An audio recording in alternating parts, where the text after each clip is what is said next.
गौतम बुद्धांचा विजय असो. डॉक्टर बाबासाहेब आंबेडकरांचा विजय असो. मोदी विहार. तथागत गौतम बुद्धांचा विजय असो. तथागत गौतम बुद्धांचा विजय असो. सर्वांनी ऐकलंच द्या. या ठिकाणी आपण सर्वांनी तिसऱ्यानं पंचशीलरित्या सामूहिकरित्या सर्वांनी ग्रहण करायचं आहे.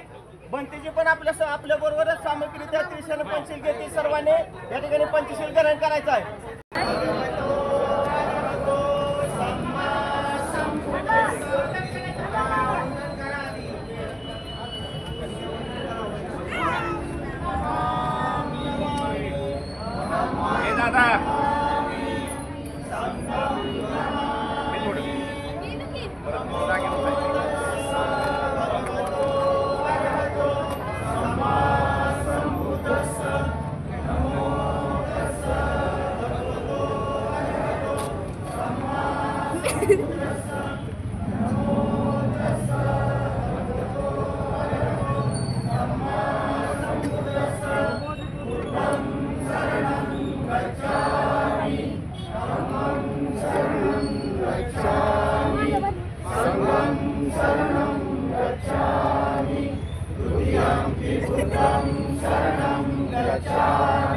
द्वितीयंपि धम्मं शरणं गच्छामि द्वितीयंपि संघं शरणं गच्छामि तृतीयंपि बुद्धं शरणं गच्छामि तृतीयंपि धम्मं शरणं गच्छामि तृतीयंपि संघं शरणं गच्छामि पाणातिपाता वेरमणि सिक्खापदं समादयामि अदिन्नदाना वेरमणि सिक्खापदं समादयामि कामेषु मिथ्याचारा वेरमणि सिक्खापदं समादयामि मुसावादा वेरमणि सिक्खापदं समादयामि सुरामेरयमज्जपमाददाना वेरमणि सिक्खापदं समादयामि साधु साधु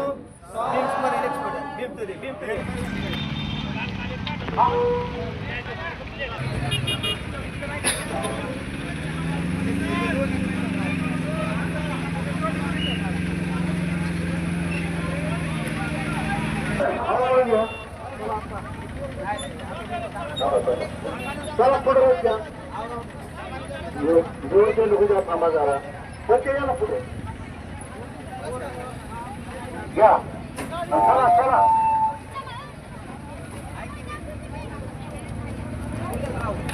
दोघं लक्ष खाली कर दोघं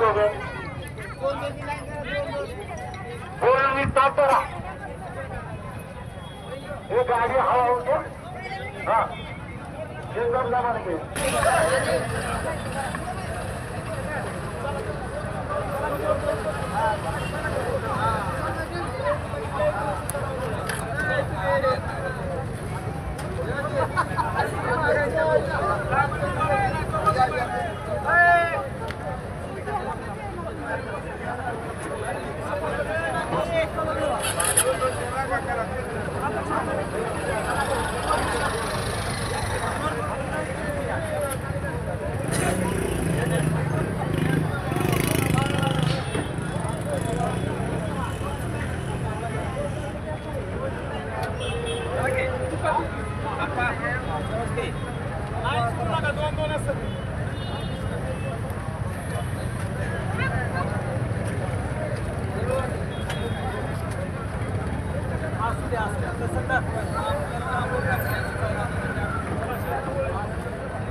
29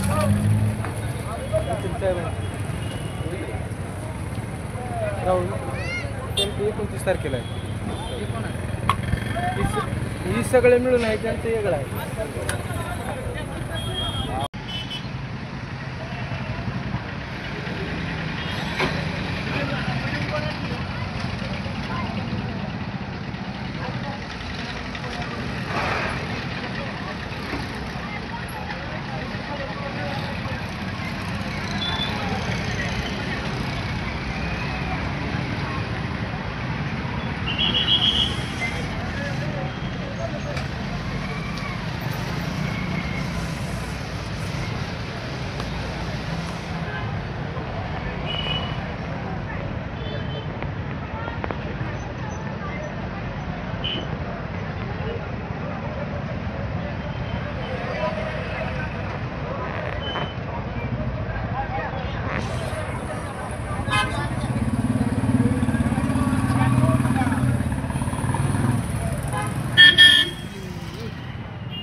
हॅलो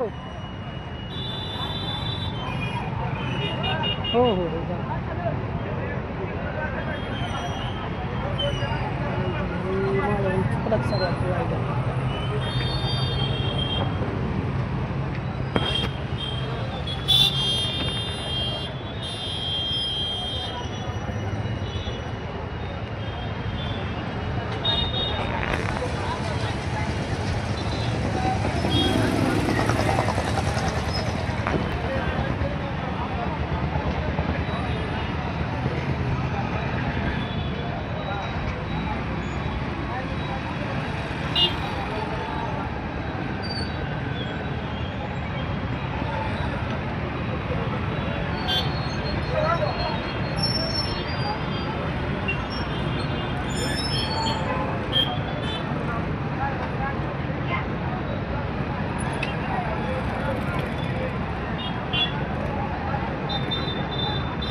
वाघ मग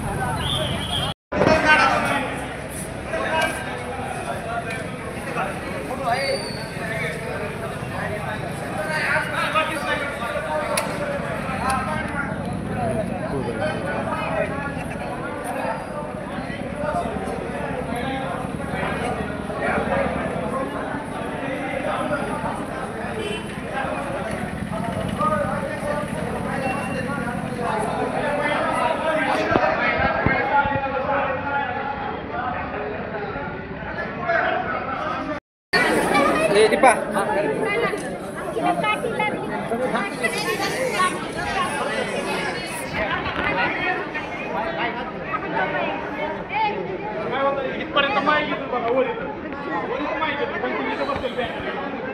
असं घेता ना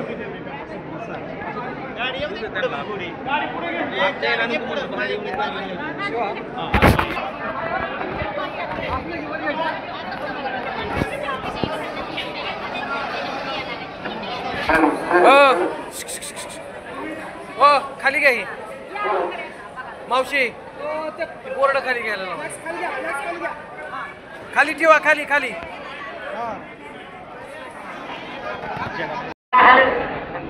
झाडाखाली बसलेले आहेत त्यांनी पुढे येऊन बसायचं आहे.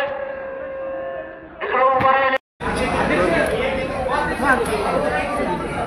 महामानव भारतरत्न डॉक्टर बाबासाहेब आंबेडकर व या देशाच्या सामाजिक लढाईमध्ये ज्या ज्या महापुरुषांनी योगदान दिलं अशा प्रत्येक महापुरुषास प्रथम अभिवादन. सर्व बौद्ध बांधवांनो, आज आपण येथे आलेलो आहे. डॉक्टर बाबासाहेब आंबेडकरांनी 1935 साली एवढ्या मुक्कामी एक गर्जना केली आणि त्याच्यामध्ये त्यांनी आवाज दिला की मी हिंदू म्हणून जन्माला आलो असलो तर हिंदू म्हणून मरणार नाही. आणि त्यांनी 14 ऑक्टोबर 1956 रोजी आपल्याला बौद्ध धर्माची दीक्षा दिली.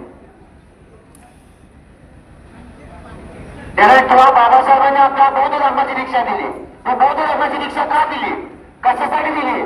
आज हिंदू व्यवस्थेमध्ये वर्ण व्यवस्था होती, असमानता होती, विषमता होती आणि बौद्ध धर्मामध्ये समता, न्याय, बंधुत्व, समानता शिकवली जाते. बौद्ध धर्मामध्ये बौद्ध धर्म काय शिकवतो? आपल्याला प्रज्ञाशील करुणा शिकवतो. आणि अशा बौद्ध धर्मामध्ये आपल्याला बाबासाहेबांनी नेलं आणि अशा बौद्ध धर्माच्या अस्मितेवर गाला घालण्याचा प्रकार चालू झाला. तुम्हाला आठवत असेल, तुम्ही ऐकलं असेल, तुम्ही वाचलं असेल, तथागत गौतम बुद्धांनी 35व्या वर्षी इसवी सन 548 ला बोधगया येथे त्यांना ज्ञान प्राप्त झाले, त्यांना बुद्धत्व प्राप्त झालं आणि जे राजकुमार गौतम सिद्धार्थ होते त्यांना ते बुद्ध झाले आणि ते बुद्ध कुठे झाले? ते बोधगयामध्ये झाले. पुढे इसवी सन 250 मध्ये जो आपला सम्राट अशोक आहे, जो बौद्ध राजा होता, त्याने तिथे महाविहार बांधले. आज ती आपली वास्तू आहे, ते आपले बौद्ध ठिकाण आहे. पुढे मुस्लिम राजवाडीमध्ये त्याचं अतिक्रमण झालं, हल्ला झाला. ज्या टायमिंगला 12व्या शतकामध्ये जेव्हा आपलं शासन संपलं, त्याच्यानंतर तिथे काही शतकानंतर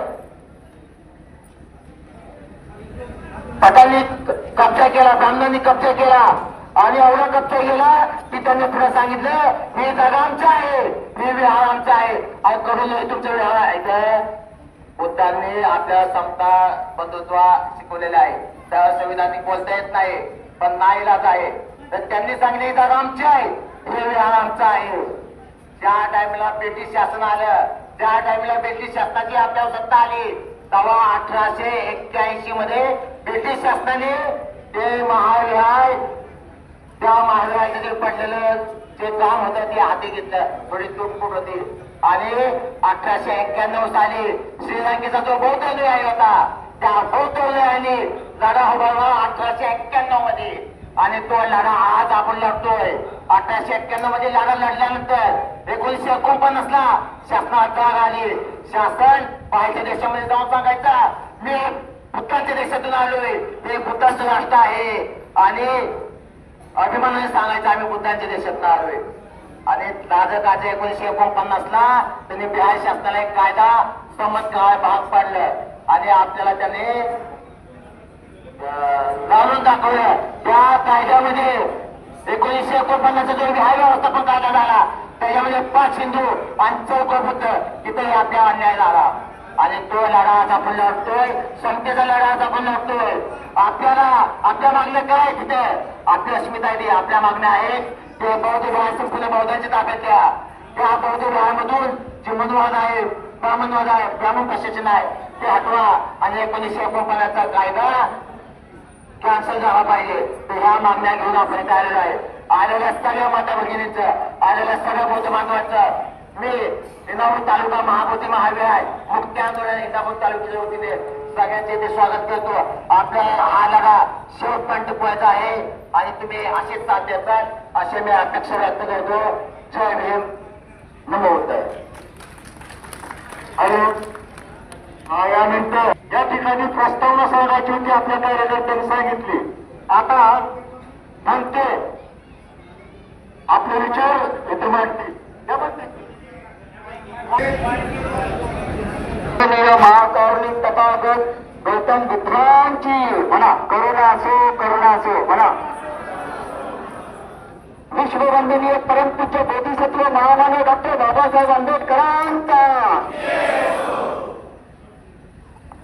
या ठिकाणी समस्त जमलेले माझ्या माता भगिनी आणि या ठिकाणी उपस्थित सर्व श्रद्धावान उपासक आणि उपासिका यांच्या प्रती मी मंगलकामना आणि मंगलमैत्री व्यक्त करतो. तर आज आपण या ठिकाणी एकत्र जमलेलो आहोत. ही बाबासाहेबांनी आपल्याला घालून दिलेली शिकवण आहे. डॉक्टर बाबासाहेब आंबेडकर आपल्याला म्हणतात, विचाराने शिका, संगतीत व्हा आणि संघर्ष करा. आज आपण सर्व या बौद्ध वयाच्या मुक्ती आंदोलनासाठी संघटित झालेलो आहे आणि आपल्या न्याय हक्कासाठी आपण संघर्ष पण करत आहे.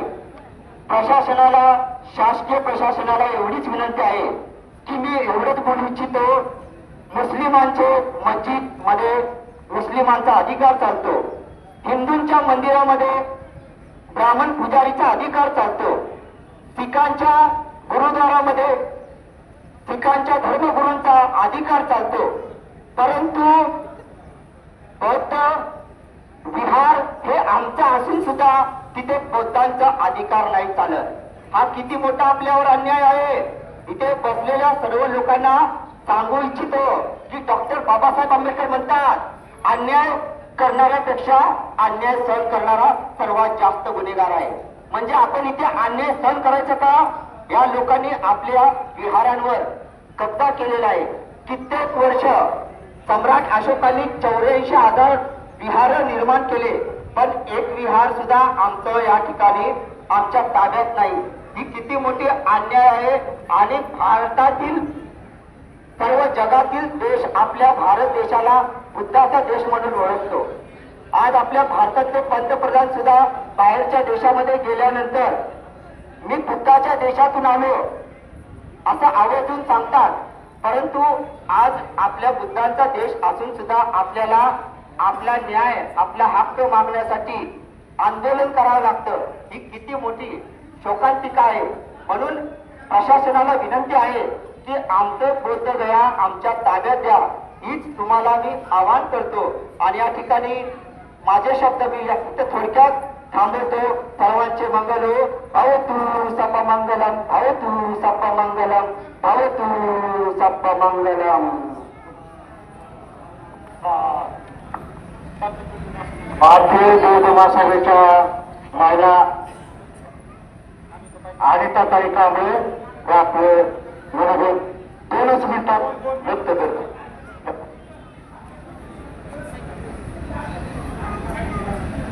सर्वप्रथम महाकारुणी तथागत गौतम बुद्ध यांना द्विवार अभिवादन. भारताचे विश्वरत्न डॉक्टर बाबासाहेब आंबेडकर यांना कोटी कोटी प्रणाम. आणि इथं जमलेले भंतीजी, महिला, पुरुष यांना माझा जय हिंद. आज आपण इथं काय जमले ते आता भंतेजी आणि आपले अध्यक्ष यांनी तुम्हाला प्रोत्साहन केलेले, सांगितलेलेच आहे. त्याबद्दल मी तर काही बोलू शकत नाही. मी पहिल्यांदा माहिती घेतलाय, पण माझ्या जमलेल्या सगळ्या महिला, पुरुष सर्वांनी आम्हाला साथ दिली त्याबद्दल खूप धन्यवाद. आणि असंच साथ देत राहा. आणि आज आपण इथं का जमलंय हे तर तुम्हाला कळालंय. त्याच्यातून अनेक काहीतरी लोक साथीला घ्या आणि त्यांना पण असंच प्रोत्साहन करत राहा ही विनंती. भारतीय बौद्ध महासभेचे इंदापूर शहरातले बाळासाहेब मकरे सारा जमाना होता है, जमीन में खिंचा हुआ है, आसमान में रहता है. पर जब ये बुद्ध का नाम है, यही भारत की शान है. मध्य में शरणम आयम, बुद्ध में शरणम अरम, होतो में सज्जन, होतो में जय मंगल. हे तथागता, मी कुणालाही शरण जाणार नाही किंवा कुणाचाही आधार घेणार नाही. या बुद्ध या ठिकाणी नॉर्मल व्यवस्था कशी निर्माण झाली, जगामध्ये अनेक बौद्ध राष्ट्र आहेत आणि अनेक बौद्ध राष्ट्र बौद्ध गयाला दान देत असतात. त्या कारणाने ब्राह्मण समाजला, ब्राह्मण हे बुद्ध गया सोडू शकत नाही. आणि या सर्व धर्मचार्याने आलेल्या सर्व बौद्ध बांधवांच्या या ठिकाणी मी सर्वांचं या ठिकाणी आभार मानतो. जय हिंद. आणि बौद्धाचार्य भोसले गुरुजी यांनी आपले 2 मिनिटात आपलं वक्तव्य सांगावं.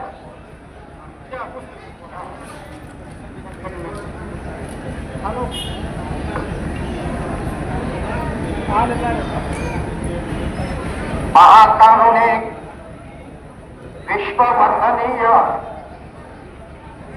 तथागत भगवान गौतम बुद्ध, विश्वरत्न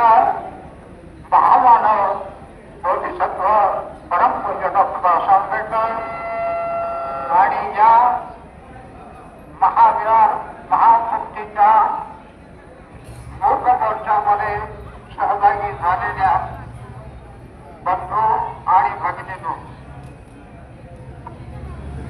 बुद्धगयेचं जे महाविहार आहे ते भगवान बुद्धांची तपोभूमी आहे. या ठिकाणी भगवान बुद्धांनी 7 वर्षे खडतर तपश्चर्या करून बुद्धत्व हे प्राप्त केलेलं आहे. सम्राट अशोकाने या देशामध्ये जी 84,000 देवळं बांधली, 84,000 देवळं बांधलीमध्ये त्रिपिटकामध्ये एक उल्लेख आहे की भगवान बुद्धाने आपल्या 45 वर्षाच्या पायी फिरून जो या धर्माचा प्रसार आणि प्रसार केला तो 84,000 उपदेश त्रिपिटकामध्ये त्याचा उल्लेख आहे. तेव्हा या 84,000 संख्याचा विचार करून सम्राट अशोकाने या देशामध्ये 84,000 देवळं बांधली आणि त्यापैकी बुद्धगयेचं महाविहार हे सुद्धा अशोकाने बांधलेलं होतं. या विहारामध्ये माझ्या मित्राने परवा सांगितलं की त्या भगवान बुद्धांच्या बरोबर जे तपस्वी होते, जे तपस्वी होते अश्वजित, कौंडिन्य, गौपर, महानाम आणि भद्र हे पंचमवर्गीय भिक्षू होते. तर तिथं या पंचमवर्गीय भिक्षूचे दगड बनवून त्यांना लुगडं नेसवलेलं आहे असं माझ्या मित्राने सांगितलं. तेव्हा आणि त्याचबरोबर हिंदू लोकांचा अपप्रवेश करतात की बुद्ध हा विष्णूचा अवतार आहे. 22 प्रतिज्ञेमध्ये 22 एक प्रतिज्ञा दिलेली आहे की बुद्ध हा विष्णूचाच अवतार आहे. हा खोटा आणि खोटाच प्रचार आहे असे मी मानतो. ज्याप्रमाणे या देशामध्ये मुस्लिम लोकांकरता मुस्लिम पर्सनल लॉ बोर्ड आहे, शिखांच्या करता गुरुद्वारा प्रबंधक कमिटी आहे, परंतु बौद्धांच्या करता अजून या देशामध्ये कायदा नाही. परिस्थिती अशी आहे की आपण धर्माने बौद्ध आहोत परंतु कायद्याने हिंदू आहोत. तेव्हा आमच्या कायदे तज्ञांनी ही कोंडी फोडली पाहिजे. आज आपण या ठिकाणी बहुसंख्येने उपस्थित झाला आणि त्याचबरोबर आपला लढा हा केवळ या पुरता मर्यादित राहणार नाही. यापुढे सुद्धा आपल्याला जसा वरून आदेश संघनायक जसे आपल्याला आदेश देतील त्याप्रमाणे आपल्याला यापुढे सुद्धा आंदोलन करावं लागेल. या ठिकाणी मला 2 शब्द बोलण्याची संधी दिली याबद्दल मी आपलं मनपूर्वक आभार मानतो आणि सर्वांना जय भीम करतो. जय भीम. नमो बुद्धाय. बोलले विचार मानतो. मला एकच म्हणायचंय, तुम्ही जर 370 कलम हटवताय कशाचीही कुठल्याही ह्याच्या जीवावर नाही करता तर तुम्हाला 149 कलम हटवायला काय हरकत आहे? बरोबर का? 370 कलम हटवताय ना तुम्ही, मग 149 कलम हटवायला काय हरकत आहे? त्याच्यामुळे मला म्हणजे असं नाही बुद्ध आहे ते बुद्धांचं द्या की माघारी सगळ्यांकडे तर तुम्ही घेतलेलंच आहे. मला एकच विनंती, 370 कलम हटवले तसे 150 कलम हटलं पाहिजे. जय भीम. जय नमो बुद्धाय. सर्वप्रथम आपण बौद्धगया येथील महाविहार आंदोलनाच्या संदर्भामध्ये आपल्या त्या सर्व बहादरांना पाठिंबा देण्यासंदर्भात आपण जो एक शांतता मार्च काढलेला आहे आणि इथं उपस्थित राहिलेल्या सर्व माझ्या बौद्ध अनुयायी असतील, माझे मुस्लिम बांधव असतील, सर्व बहुजन असतील, यांना सर्वांना प्रथम मी मानाचा कडक जय भीम घालतो.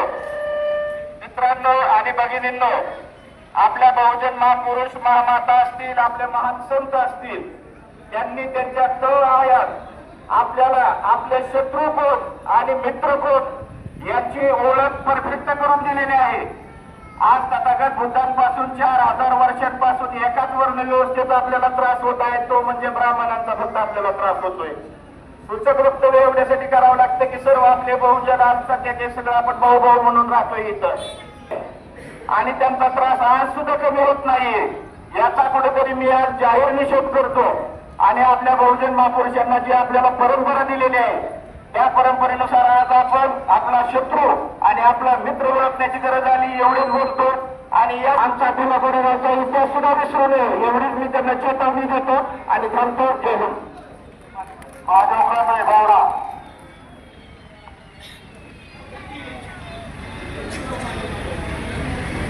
महादेव कांबळे भावडा. नमो बुद्धाय. जय भीम. बिहार राज्यामध्ये असलेल्या महाबोधी बौद्धगया या महाविहारामध्ये तेथील थोडक्यात लोकांनी अतिक्रमण करून बौद्धांच्या हातातून ते महाविहार ताब्यात घेतलेलं आहे. त्याच्या विरोधात जगभरातून फार मोठं आंदोलन आलेलं आहे. या आंदोलनाला पाठिंबा देण्यासाठी इंदापूर तालुका बौद्ध समाजाच्या वतीनं या ठिकाणी शासन आपल्या भावना कळवण्यासाठी बौद्ध धर्माच्या तत्वानुसार हा शांततेत मोर्चा या ठिकाणी आलेला आहे. तरी सरकारनं ते जे 149 कलम आहे ते रद्द करून ते बौद्धांच्या ताब्यामध्ये बुद्ध विहार द्यावं अशा प्रकारची विनंती करण्यासाठी या ठिकाणी आंदोलन करण्यात आलेलं आहे. त्याची दखल घेऊन शासनाला तात्काळ आमच्या मागण्या मान्य करत. जय भीम. धन्यवाद. कडोळे. हॅलो. आज या ठिकाणी इंदापूर तालुका आणि इंदापूर शहर यांच्या वतीने जो मोर्चा आयोजित केला, या मोर्चासाठी प्रथमतः इंदापूर तालुक्यातील सर्व बौद्ध समाज, महिला मंडळ आणि खऱ्या अर्थाने हा बौद्ध समाज ज्या समाजावर अन्याय होतो त्या समाजासाठी लढा उभा करतो, संघर्ष उभा करतो. परंतु बौद्धांच्या संघर्षात जे शूरवीर आज या ठिकाणी इतर कास्टे, माळी असतील, मुस्लिम असतील, मातंग समाज असतील, धर्मकार असतील, ते सर्वजण या मोर्चामध्ये सहभागी झाले. त्याबद्दल मी आपल्या सर्वांचं मनापासून आभार व्यक्त करतो. आणि प्रामुख्याने खऱ्या अर्थाने माझी अशी विनंती आहे की हा लढा आपण भीमसैनिक म्हणून रस्त्यावर उतरून लढा देत आहोत, तसाच लढा आपले जे खासदार आहेत, आपले जे आमदार आहेत, संसदेत आणि विधानसभेत खऱ्या अर्थाने त्यांनी त्या ठिकाणी त्यांची भूमिका बजावावी अशी आपल्या निवडून दिलेल्या एसटी ओबीसीच्या खासदार आमदारांना मी विनंती करतो. खऱ्या अर्थाने जो लढा होतो या ठिकाणी दिला ते आमचे आदरणीय बनते यांना मी सलाम करतो की त्यांनी खऱ्या अर्थाने त्या लढ्याला सुरुवात केली. आणि बनते आपला लढा उपोषणाच्या माध्यमातून लढा यशस्वी जिंकतील. आपण आपला लढा हा रस्त्यावर उतरून शासनाला या 149 आमच्या भगिनीचं मी स्वागत करतो की खऱ्या अर्थाने बुद्धगया आंदोलन कशासाठी आहे, नेमकं काय आहे हे आपल्याला खऱ्या अर्थाने जाणून घेण्याची गरज आहे. त्या 149 कलममध्ये 4 हिंदू, 4 बौद्ध आणि 1 कलेक्टर, म्हणजे त्याचा अध्यक्ष कलेक्टर आहे, परंतु कलेक्टर त्याची भूमिका त्या ठिकाणी पार पाडत नाही. बौद्धांचं मंदिर असताना सुद्धा त्रिशरण पंचशील त्या ठिकाणी घेतलं जात नाही. आणि जे हिंदू त्या मंदिर व्यवस्थापन मध्ये आहेत ते त्यांच्या धर्माचं पिंडदान करू पाहिजे. हा बौद्धांवर अन्याय आहे आणि ह्या अन्यायाला वाचा फोडण्यासाठी खरा आपण संघर्ष करतोय. त्यामुळे आपला संघर्ष काय आहे हे आपण समजून घेतलं पाहिजे. आणि जे रस्त्यावर उतरतो त्यांच्या वतीने मी आपले आमदार आणि खासदारांचे मंत्री त्यांना विनंती करतो की हा लढा खऱ्या अर्थाने तुम्हाला संसदेत कायदा बनवून व्यवस्थापन समिती बनवून या बौद्धांना न्याय देण्याचा आहे. तरी माझी कळकळीची विनंती आहे आपल्या आमदार आणि खासदारांना की आपलं काम करण्याची जबाबदारी आलेली आहे. बाबासाहेबांनी आपल्याला संविधानाच्या माध्यमातून सगळे अधिकार दिले. आपल्यावरती कोणतेही काम आणि कोणतीही जबाबदारी राहिली नाही. आता एकच जबाबदारी आहे ते म्हणजे बुद्ध द्यायची. ती जबाबदारी पार आपण रस्त्यावर उतरून पार पाडू. संसदेतल्या आमदार आणि खासदारांनी त्यांची जबाबदारी पार पाडावी. अन्यथा आमच्या झेंड्याने जसं सांगितले आमच्या हातात जसा झेंडा आहे तसा त्या झेंड्याला दांडा आहे. हा संघर्ष या केंद्र सरकारने विसरू नये अशी विनंती करतो आणि या ठिकाणी थांबतो. पुन्हा एकदा आलेल्या सर्वांचे मनापासून अभिनंदन आणि आभार मानतो. आणि भविष्यात आपला हा लढा चालू ठेवण्यासाठी एकत्र येण्याची गरज आहे. आपण असाच आमच्या या लढ्याला साथ द्यावी अशी विनंती करतो आणि या ठिकाणी थांबतो. जय हिंद, जय भारत. भारतीय राज्यघटनेचे शिल्पकार परमपूज्य महामानव डॉक्टर बाबासाहेब आंबेडकर संदीप संबुद्ध विश्वरत्न विश्वशांतीदूत तथागत भगवान गौतम बुद्ध सर्व राष्ट्रीय महापुरुषांना विनम्र अभिवादन करतो. एक वेळ फक्त सगळ्यांचा कंटाळा घालवण्यासाठी एक मनापासून घोषणा द्यायची. घोषणा दिली की आपली बॅटरी चार्जिंग होती सगळ्यांची. डॉक्टर बाबासाहेब आंबेडकरांचा, डॉक्टर बाबासाहेब आंबेडकरांचा, तथागत भगवान गौतम बुद्धांचा. बॅटरी चार्जिंग झाली का नाही सगळ्यांची? 12 फेब्रुवारी 2025 पासून बिहार राज्यामधील आपली अस्मिता असणारे बोधगया महाविहार या ठिकाणी आता सुनीलजींनी सांगितलं की 15 पंथीजी त्या ठिकाणी उपोषणाला बसलेले आहेत. या उपोषणाचा हेतू त्यांचा एवढाच आहे की ज्या पिंपळाच्या झाडाखाली आपल्या सर्वांचे आराध्य दैवत तथागत भगवान गौतम बुद्ध यांना बुद्धिप्राप्ती झाली त्या ठिकाणी सम्राट अशोकाने बुद्ध विहार बांधलेला आहे. सम्राट अशोकाने फक्त एकच बुद्ध विहार बांधले नसून या देशामध्ये 84,000 बुद्ध विहार आणि बुद्ध लेण्या डोंगरामध्ये कोरलेले आहेत. परंतु याच विहाराला आपण एवढं महत्व का देतो? कारण त्या ठिकाणी तथागतांना बुद्धी प्राप्त झाली आणि त्याच्यामध्ये त्या विहारामध्ये ब्राह्मणाने अतिक्रमण केलं. ब्राह्मणाने अतिक्रमण केल्यानंतर त्याच्यामध्ये 1949 एक कायदा निर्माण केला शासनाने, तिकडच्या बिहारच्या शासनाने, महाबोधी बुद्ध विहार व्यवस्थापन कायदा. त्याच्यामध्ये संदीपान कडाळेंनी सांगितलं त्याच्यामध्ये 9 लोकांची समिती असेल, 4 बौद्ध बंतीजी असतील, 4 हिंदू ब्राह्मण असेल आणि एक त्याचा जो अध्यक्ष म्हणून जो कलेक्टर असेल तो हिंदू असेल. जर तो हिंदू नसेल तर तिथला जो कोण गाव कारभारी असेल म्हणजे सरपंच असेल त्याच्या आधिपत्याखाली तिथला कारभार चालत असेल. मग मध्ये जेवढी काय मंदिर आहे ती सर्व मंदिरे तथागत भगवान गौतम बुद्धांचीच विहार आहे. परंतु या लोकांनी त्या ठिकाणी अतिक्रमण केलेले आहे. मग हे अतिक्रमण हटवण्यासाठी माझ्या महिलेने चांगलं भाषण केलं की आपण महिलांनी मिळवले. पण माझ्या महिलांना मी मनापासून एक कळकळीने त्यांना विनंती करतो, आपल्या आता मारून ठेवा. ही बुद्धिगयाचं महाबुद्ध विहार हे मुक्त झालंच पाहिजे आणि ते आपल्याला मिळालं पाहिजे. अहो, डॉक्टर बाबासाहेब आंबेडकरांनी आपल्याला एक महत्वाचा लढा निर्माण करून दिलाय. डॉक्टर बाबासाहेब आंबेडकरांच्या हयातीमध्ये 14 तळ्याचा सत्याग्रह निर्माण केला. अहो, ज्या तळ्यावर जनावरं पाणी पित होती, गाढवं पाणी पित होती, डुकरं पाणी पित होती, आपण माणूस असून सुद्धा आपल्याला पाणी पिण्याचा अधिकार नव्हता. आपण काय ते पाणी पिऊन अमर होणार नव्हतो. परंतु डॉक्टर बाबासाहेब आंबेडकर म्हणले होते तो एक आमचा अधिकार आहे, माणसाला माणूस म्हणून जगण्याचा अधिकार आहे आणि तो अधिकार मी मिळवणार आहे. म्हणून डॉक्टर बाबासाहेब आंबेडकरांनी आपल्या जीवाची पर्वा न करता 14 तळ्याचा सत्याग्रह यशस्वी करून दाखवला. त्यानंतर काळाराम मंदिर प्रवेशगृह, त्या रामाच्या पाया पडल्याने आपण काय अमर होणार नव्हतो, परंतु तो आमचा अधिकार आहे.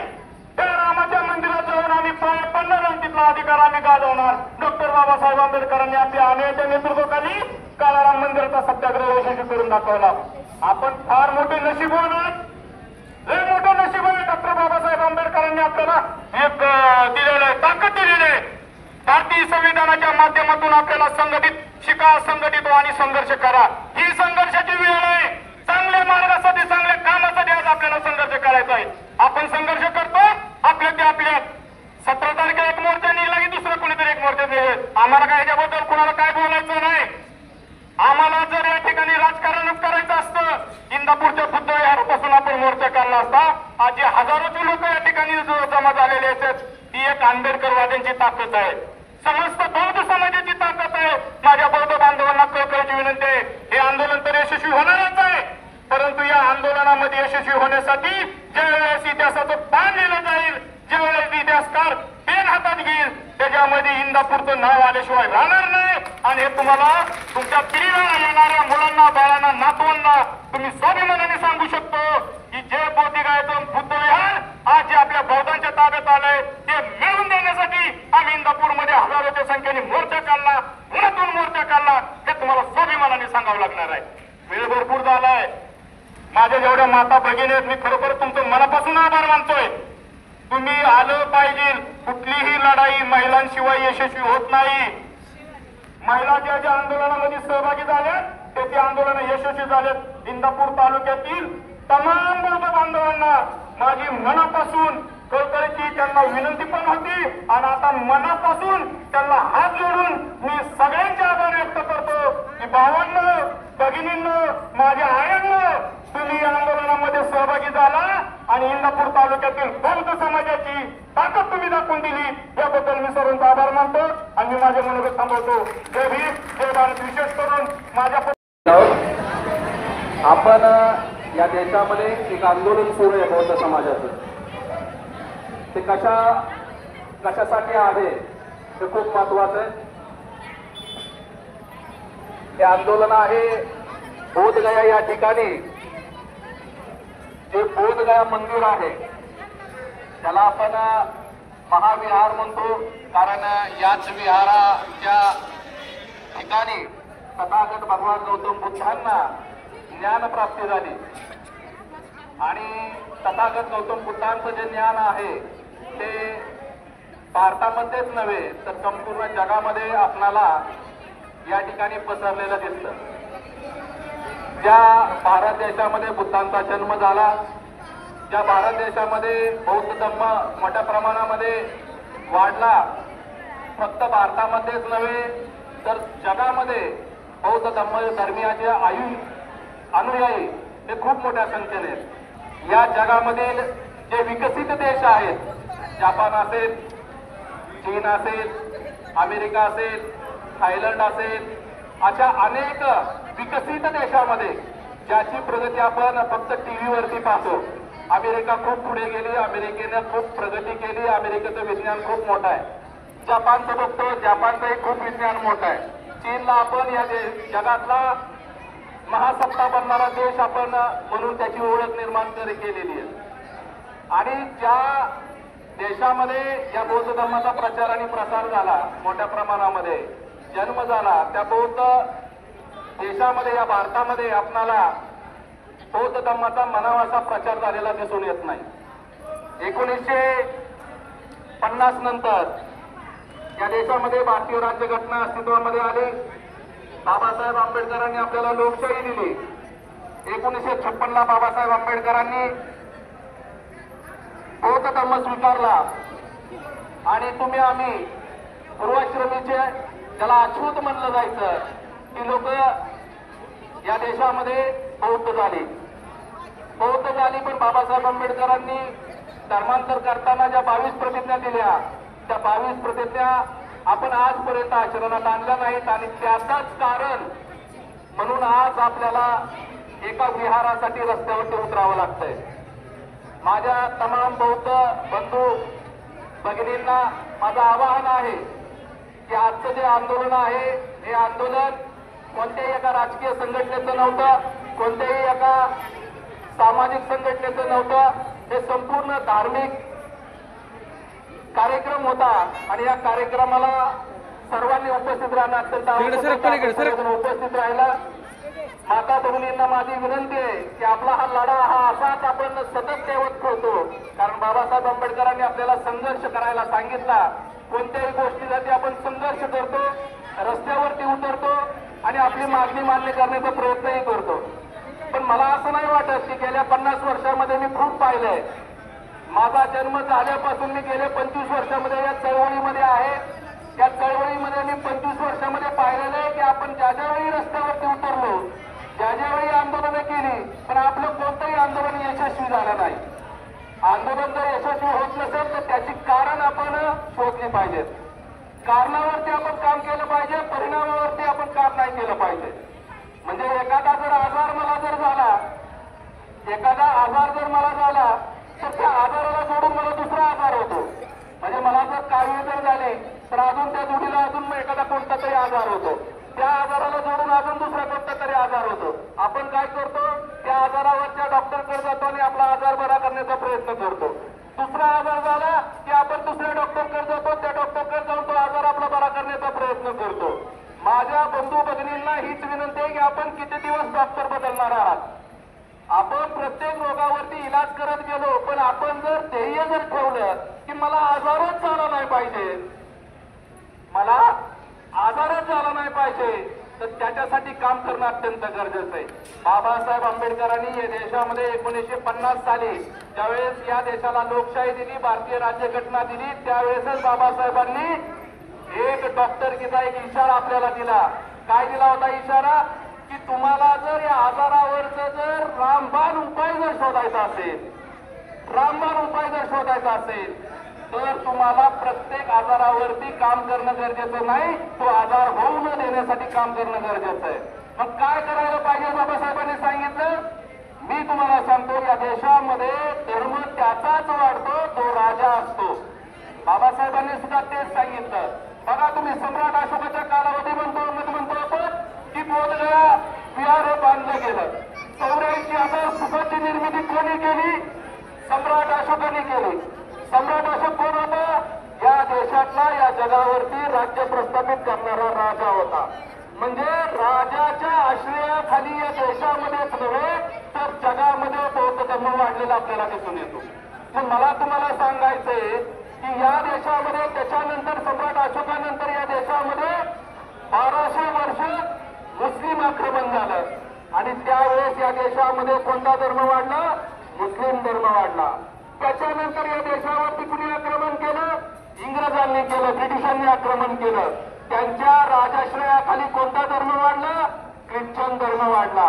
म्हणजे याचाच अर्थ बाबासाहेबांनी आपल्याला समजून सांगितलं की या देशामध्ये जो राजा बनतो त्या राजाचा धर्म आपल्याला वाढलेला दिसून येतो.